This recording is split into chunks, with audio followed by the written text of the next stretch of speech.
Fala galera, vamos junto que o corona vai embora. Vamos junto, vamos estudar para afastar esse vírus da gente. Senhores, o seu capítulo 5, e aí foi a aula que eu não tive mais a oportunidade de dar para vocês por conta do coronavírus, tá? É justamente sobre a Mesopotâmia. Tranquilo isso?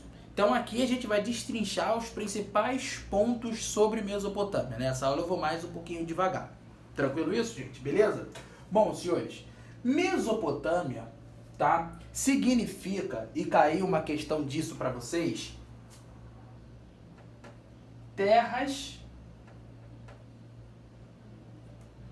entre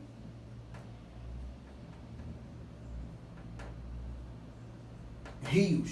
Terras entre rios. É o significado da Mesopotâmia. Por quê, senhores? Isso é proposital, tá? Ela nasceu na região do Crescente Fértil. Senhores, entenda, né, que o que propiciou o surgimento das primeiras sociedades é a agricultura. Então, ou seja, você tinha que ter um solo fértil para plantar e um solo que fosse regado toda hora. Por isso que quando a gente fala crescente fértil, a gente está falando das regiões em que surgiram as primeiras sociedades. E você, numa questão do teu material da semana passada, você desenhou o mapa da crescente fértil. Você pode reparar que não só a Mesopotâmia estava dentro da crescente fértil, como também outras regiões que nós vamos falar mais para frente. Mas o fator é, a primeira sociedade que se teve registro no mundo foi a Mesopotâmia, que significa terra entre rios, e estava localizada na região da crescente fértil. Beleza isso? No teu gabarito também eu botei um mapazinho da crescente fértil. Senhores, bom, a Mesopotâmia hoje seria o atual Iraque, né, senhores? Então, ou seja, pode reparar que a Mesopotâmia estava localizada na região do Oriente Médio. Isso aí é uma coisa inquestionável, né? Sem dúvidas, tá? É muito importante que você entenda isso. Por quê? Porque o Oriente Médio foi a base ali do surgimento das primeiras civilizações, tá? Do Oriente. Tranquilo isso, senhores? Bom, a Mesopotâmia, senhores, ela pôde ser estudada porque ela passou a utilizar a escrita. Então aqui já não é mais pré-história. Aqui já é história antiga, porque você já tem o uso da escrita, né? Então, o uso da escrita faz com que a sociedade mesopotâmica fosse a primeira sociedade a ser estudada. Tranquilo isso? E essa escrita, tá? Na Mesopotâmia, essa escrita aqui, ela possui um nome. Professor, qual é o nome dessa escrita? Escrita cuneiforme.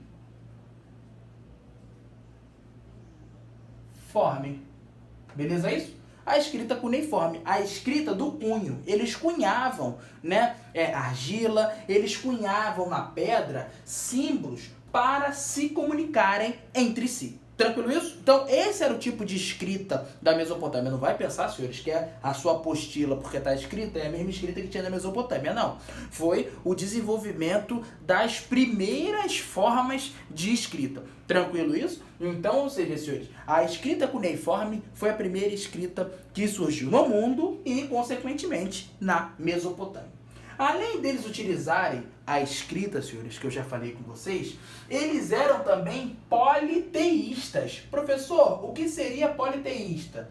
Pessoas que acreditavam em vários deuses, beleza? Isso, senhores, ainda não tinha surgido o cristianismo, beleza? Então eles eram politeístas, eles acreditavam em vários deuses. Senhores, além disso, eles eram teocráticos. O que é isso? O rei, né, ele era um cara religioso, então religião e política na Mesopotâmia se misturava, e por isso, né, que o poder lá era um poder teocrático, é o poder em que a religião é ligada à política. Tranquilo isso? Então bota aqui, ó, política, né, mais religião. Tranquilo isso? Isso é uma teocracia, é um poder teocrático, que era a forma de governo lá na Mesopotâmia. Tranquilo isso, senhores? Bom, a partir dos dois últimos pontos, a gente pode tratá-los até junto. Por quê? A principal forma de economia na Mesopotâmia vai ser a agricultura, tá? E vai ter também a criação de animais com o pastoreiro, né? Então, ou seja, quando você tem agricultura e pastoreiro, o povo da Mesopotâmia começou a produzir os seus próprios alimentos. Tranquilo isso ou não? E produzindo os seus próprios alimentos, esses povos se tornaram sedentários, povos fixos em um lugar só, e além deles terem se tornado sedentários, eles começaram a compor uma o quê, gente? Sociedade.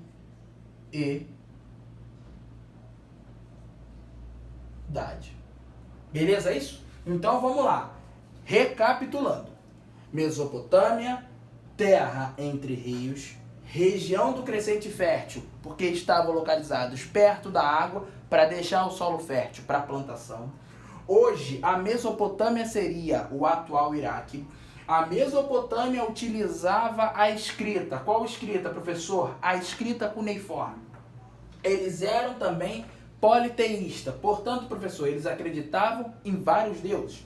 Eles governavam com o poder da teocracia, o poder teocrático, que o líder político era o mesmo que o líder religioso. Política e religião se misturavam. Eles praticavam o sedentarismo. Eles se fixavam em um lugar só a partir da descoberta da agricultura e do pastoreiro, em que produziam os seus próprios alimentos. Tranquilo isso, senhores? Isso é o que você tem que saber sobre a Mesopotâmia. Isso é o grosso da Mesopotâmia. Tranquilo?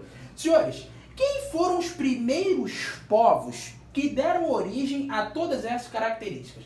Foram os povos sumérios, que são os povos do sul, tá? E os povos acádios, que eram os povos do norte. Então veja, a Mesopotâmia ela não nasce assim, ó, de repente dormiu, todo mundo acordou, estou na Mesopotâmia. Não, tá? Essa identidade, essa ideia de se pertencer à Mesopotâmia só veio depois que esse território se unificou. Então quando esses povos acabam de conquistar todo o território da Mesopotâmia, eles organizavam guerras, tá? Sargão I, por exemplo, foi um dos reis dos acádios que empreendeu várias, guerras contra os povos do sul, e o fator chegou uma hora que esses povos pararam de se enfrentar porque viram que isso não era vantajoso, tá? Que estava destruindo os alimentos e que eles estavam sofrendo várias crises. Então eles param, tá? E se unificam no que você conhece como Mesopotâmia. Então os primeiros povos formadores da Mesopotâmia foram os sumérios, tá? E os acádios. Provavelmente você deve ter visto isso aí na sua apostila. Tranquilo isso, senhores? Então esses foram os primeiros povos formadores da Mesopotâmia. Depois que esse território se unificou, depois que os sumérios e os acádios pararam de se enfrentar, você tem a formação de impérios na Mesopotâmia. Professor, que impérios seriam esses? A gente pode já destacar o primeiro império, que foi um império importantíssimo, o Império dos Amoritas. Professor, como assim Império dos Amoritas? Impérios dos Amoritas que eram governados pelo rei Hammurabi. Senhores, qual é a marca do Império dos Amoritas? A criação do Código de Hammurabi. Senhores, o Código de Hammurabi foi o primeiro código de leis escritas que se tem noção na história. Tranquilo isso? Bom, esse Código de Hammurabi, por ser o primeiro código de leis escritas, ele contava com uma lei base, uma lei principal, que era a Lei Talião. Professor, o que seria a Lei Talião? Aquela falsa ideia de olho por olho, dente por dente, Por exemplo, senhores, vamos supor que eu fui na Mesopotâmia e peguei um lápis que não era meu. Aí eu ia a julgamento porque eu peguei uma coisa que não era minha. E nesse julgamento eu perdi a minha mão. Por que eu perdi a minha mão? Porque a minha mão foi o que permitiu eu roubar o lápis da outra pessoa. Tranquilo isso? Então, ou seja, essa lei de Talião não era assim, você roubou o meu lápis, eu vou lá e vou roubar o seu lápis. Óbvio que não, tá? Na realidade, você era punido com uma punição que fosse equivalente ao roubo. Era perda do justamente aquilo que você utilizou para roubar. Então, o Código de Hammurabi era baseado na lei de Talião. Isso aqui é muito importante e cai muito na sua prova. Tranquilo? Senhores, o segundo império mesopotâmico é o império dos assírios, tá? E o rei dos assírios vai ser um rei chamado Assurbanipal, tá, senhores? E o que Assurbanipal vai entender? Assurbanipal vai entender que nós já temos leis criadas por Hammurabi. Assurbanipal vai entender que nós já temos sociedade, que nós já temos pessoas, que nós já temos muita gente em um lugar. E o que Assurbanipal vai entender? Nós precisamos proteger e educar essas pessoas. O que ele vai fazer? Ele vai fortalecer o exército da Mesopotâmia. Esse é o primeiro ponto do Império dos Assírios. E além disso, ele vai criar a Biblioteca de Nínive. Ele vai entender que as pessoas precisam estudar. Então ele vai levar esse povo à luz do conhecimento. Vão começar a produzir escritos sobre a Mesopotâmia a partir da escrita cuneiforme. Beleza isso, senhores? Então essa é a marca do rei Assurbanipal. Senhores, no Império dos Caldeus, né, os caldeus, tá? O rei vai ser o rei chamado Nabucodonosor, tá? E por que Nabucodonosor vai ser um rei muito importante? Porque Nabucodonosor vai entender o seguinte: bom, já criaram exército, já criaram escrita, já criaram o código de Hammurabi, já criaram a lei de Talião, a sociedade já está estabelecida. Ele vai entender isso. Mesopotâmia já está localizada, já tem escrita, já é politeísta, já tem teocracia, já é sedentário, já tem agricultura, já tem pastoreiro. E ele vai entender o seguinte: bom, esse povo todo tem que ter um lugar que manda. Esse povo todo ele tem que ter um lugar para que ele tenha suas decisões políticas. E o que ele vai fazer? Ele vai justamente criar, né? Não criar, mas vai oficializar a Babilônia como a capital da Mesopotâmia. Então, com isso, você pode reparar na sua apostila que há um destaque para a Babilônia, porque a Babilônia, justamente, é o que, gente? A região mais importante da Mesopotâmia. Senhores, lá na Babilônia, tá? A gente vai ter a construção dos zigurates. Professor, o que era zigurates? Eram grandes templos, grandes obras. Zigurates nada mais do que grandes obras, tá? E por que a gente vai destacar os zigurates na Mesopotâmia? A gente vai ter os jardins suspensos da Babilônia, que é uma das 7 maravilhas do mundo antigo. O jardim suspenso da Babilônia mostra que Nabucodonosor empreendeu muito, mas muito dinheiro nessa sociedade para que a sociedade se fortalecesse. Beleza, é isso?